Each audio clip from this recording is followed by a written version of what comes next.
ప్రియులారా, మన ప్రభు అయిన యేసు క్రీస్తు నామంలో మీకు శుభోదయం. ఆయనను గూర్చి అనుదిన ఆత్మీయ ఆహారం, సెప్టెంబర్ 2 మంగళవారం. నేటి మన ధ్యాన లేఖనం సామెతలు గ్రంథం 3వ అధ్యాయం 28వ వచనం.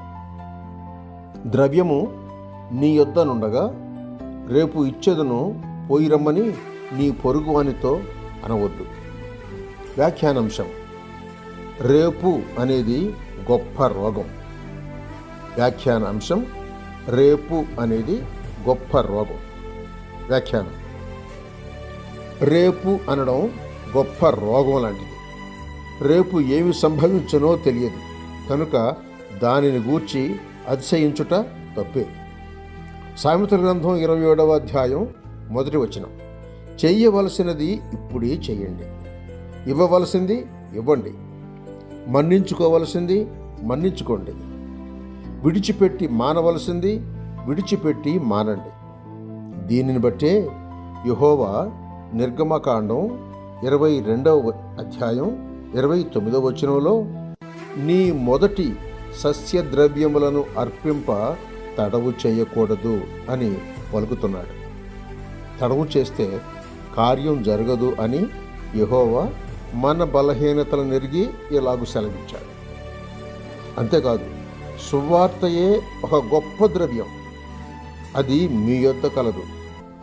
రేపు చెప్పేదనని మీరు అన్యులకు నేడు సువార్త చెప్పకపోతే ఎలా? కీడు రాదా? వస్తుంది. కనుక నేడే ఖర్చు చేయండి. నేడే సువార్తనెత్తుకొని వెళ్ళి మీ పొరుగు వారికి తెలియజేయండి.